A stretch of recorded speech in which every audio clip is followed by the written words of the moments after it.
அண்மை செய்தியாக பார்த்து வருகிறோம். பாஜக கூட்டணியில் இருந்து விலகுவதாக டிடிவி தினகரன் நேற்று அறிவிப்பு வெளியிட்டிருந்த நிலையில் தற்போது தென் மாவட்டங்களில் அதிமுக கூட்டணிக்கு பின்னடைவா என்ற கேள்வியும் எழுந்திருக்கிறது. இது தொடர்பான விவரங்களோடு இணைகிறார் எமது செய்தியாளர் ராஜேஷ். அவரிடம் பேசலாம். ராஜேஷ் வணக்கம். தற்போது அமமுகவை சேர்ந்த டிடிவி தினகரன் பாஜக கூட்டணியிலிருந்து விலகுவதாக அறிவிப்பு வெளியிட்டிருந்தார். அது பேசுபொருளாகி இருக்கிறது. அவருடைய இந்த விலகல் அதிமுகவிற்கு எந்த அளவுக்கு பின்னடைவை ஏற்படுத்தும், தாக்கத்தை ஏற்படுத்தும் விவரம்? பிரியங்கா வணக்கம். அதிமுக பாஜக கூட்டணியிலிருந்து விலகுவதாக டிடிவி தினகரன் அறிவித்திருக்கிறார். குறிப்பாக சொல்ல வேண்டுமானால் அவர் பாஜக கூட்டணியிலிருந்து விலகுகிறேன் என்றுதான் குறிப்பிட்டிருந்தார். இந்த கூட்டணியிலிருந்து அவர் விலகி இருக்கக்கூடிய காரணத்தால் அது தமிழ்நாட்டில் வரக்கூடிய சட்டமன்ற தேர்தலில் என்ன மாதிரியான தாக்கத்தை ஏற்படுத்தும், குறிப்பாக அதிமுகவிற்கு அது பின்னடைவை ஏற்படுத்துமா என்று அலச வேண்டிய தேவை ஏற்பட்டிருக்கின்றது. கடந்த 2021 சட்டமன்ற தேர்தலை பொறுத்தவரையிலே அமமுக தேமுதிக இருவரும் தனியாக கூட்டணி வைத்து அவர்கள் போட்டியிட்டார்கள். அதே நேரத்தில் அதிமுகவிற்கும் திமுகவிற்கும் இடையேயான வாக்கு வித்தியாசம் வெறும் 4.4% மட்டுமே. ஒரு 5% வாக்குகளை அதிமுக கடந்த 2021 சட்டமன்ற தேர்தலில் கூடுதலாக அவர்கள் பெற்றிருந்தால் அவர்கள் இந்நேரம் ஆளும் கட்சியாக இருந்திருப்பார்கள். அதாவது திமுக பெற்ற வாக்கு சதவீதம் என்பது 37%, அதிமுக பெற்ற வாக்கு சதவீதம் 33% இருந்தது. எனவே ஒரு 4.5% வாக்குகள் வித்தியாசத்தில் தான் ஆட்சியை இழந்தார்கள். இப்படிப்பட்ட சூழ்நிலையில் அமமுகவிடம் 2 முதல் 2.5% வாக்குகள் வரை இருக்கக்கூடிய சூழ்நிலையில் அவர்களை இழக்கக்கூடிய ஒரு நிலை உருவாகி இருக்கிறது. இது அதிமுக கூட்டணிக்கு ஒரு பின்னடைவாக பார்க்கப்படுகின்றது. கடந்த 2021 தேர்தலிலே அவர்கள் போட்டியிட்ட பல தொகுதிகளில் 10,000 வாக்குகளை பெற்றிருக்கின்றார்கள். குறிப்பாக தென் மாவட்டங்களில் அவர் அதிகமாக இருப்பதை பார்க்க முடிகின்றது. தொகுதி வாரியாக நாம் பார்க்கும்போது சிவகங்கை மாவட்டத்திலே மொத்தம் 4 தொகுதிகளிலே அவர்கள் போட்டியிட்டார்கள். அதுல 3 தொகுதிகளிலே 10,000க்கும் மேற்பட்ட வாக்குகளை பெற்றிருக்கிறார்கள். குறிப்பாக காரைக்குடி, சிவகங்கை, மானாமதுரை உள்ளிட்ட தொகுதிகளில் அவர்கள் அதிகமான வாக்குகளை பெற்றிருக்கிறார்கள். காரைக்குடி தொகுதியை பொறுத்தவரையில அந்த தொகுதியில் மட்டும் 44,000 வாக்குகளை கடந்த சட்டமன்ற தேர்தலில் பெற்றிருக்கிறார்கள். அதே போல மதுரை மாவட்டத்தை பொறுத்தவரையில 6 தொகுதிகளில் அவர்கள் போட்டியிட்டாலும் கூட 4 தொகுதிகளில் கணிசமான வாக்குகளை பெற்றிருக்கிறார்கள்.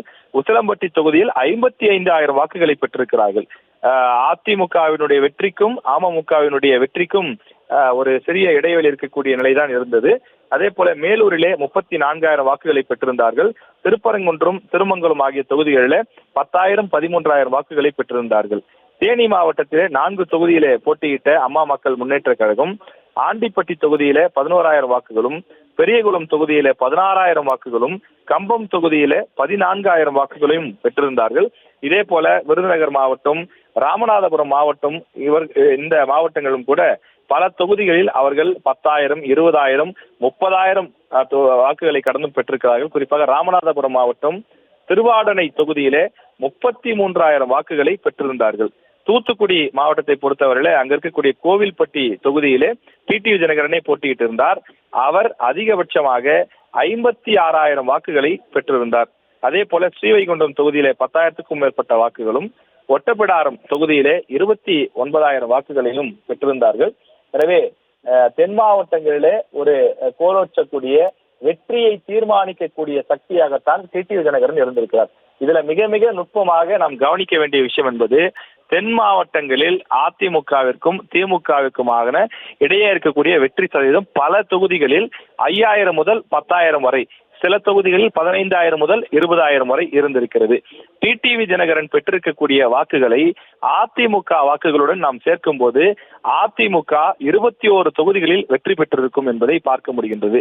கடந்த முறை அதிமுக அவர்களுடைய கூட்டணியோடு சேர்க்கும் போது ஒரு 74 தொகுதிகளில் வெற்றி பெற்றிருந்தார்கள். அந்த கூட்டணியோடு அம்மா மக்கள் முன்னேற்ற கழகம், அதாவது டிடிவி தினகரனுடைய கட்சியும் சேர்ந்திருந்தால் அவர்கள் கிட்டத்தட்ட 97 அல்லது 98 தொகுதிகள் வரை மொத்தமாக வெற்றி பெற்றிருப்பதற்கான வாய்ப்பு இருந்தது. ஏனென்றால் பல மாவட்டங்களில் முக்குளத்தோர் சமுதாய வாக்குகள் என்பது டிடிவி தினகரனுக்கு இன்னும் கணிசமாகவே இருக்கின்றது. குறிப்பாக ராமநாதபுரம், தேனி, மதுரை உள்ளிட்ட பல மாவட்டங்கள்ல அவருக்கு செறிவான வாக்குகள் சில தொகுதிகளில் இருக்கின்றது. ஒட்டுமொத்த மாவட்டத்திலும் இல்லை என்றாலும் கூட பல மாவட்டங்களில் 3 தொகுதிகள், 4 தொகுதிகள், 5 தொகுதிகள் என்று 10,000க்கும் மேற்பட்ட வாக்குகளை வைத்திருக்கின்றார்.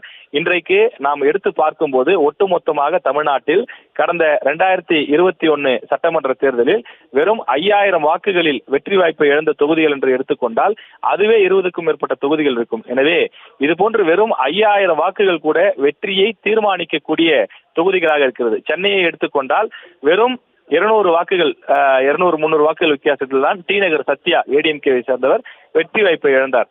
எனவே இப்படி சூழ்நிலைகள் இருக்கிறது. வெறும் 70 வாக்குகள் வித்தியாசத்தில் கோட்டை விட்டவர்களெல்லாம் இருக்கிறார்கள். எனவே இப்படிப்பட்ட சூழ்நிலையில் பல தொகுதிகளில் 10,000 வாக்குகளை வைத்திருக்கக்கூடிய டிடிவி தினகரனை இழந்திருப்பது அதிமுக கூட்டணிக்கு ஒரு பெரிய பின்னடைவாகவே பார்க்கப்படுகின்றது.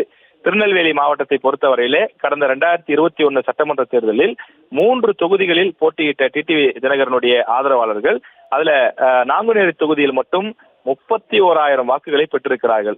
அவர் கன்னியாகுமரி மாவட்டத்தில் மட்டும்தான் சொல்லிக் கொள்ளும்படியான பெரிய வாக்குகளை பெறவில்லை. மற்றபடி தென் மாவட்டங்களை எடுத்து பார்க்கும்போது பல தொகுதிகளில் டிடிவி தினகரனுடைய ஆதரவாளர்கள், குறிப்பாக அம்மா மக்கள் முன்னேற்ற கழகத்தை சார்ந்தவர்கள் கணிசமான வாக்குகளை பெற்றிருக்கிறார்கள்.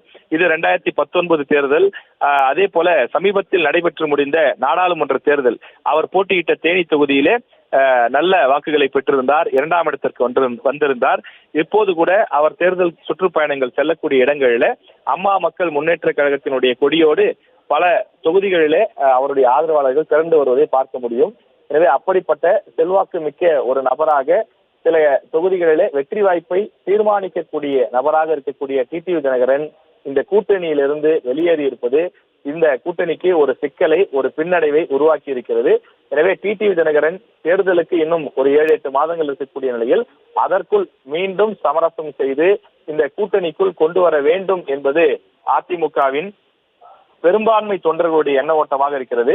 அதற்கு 2 கட்சி தலைவர்களும் சேர்ந்து முடிவெடுப்பார்களா என்பதை நாம் பொறுத்திருந்து பார்க்க வேண்டும். விவரங்களுக்கு நன்றி ராஜேஷ்.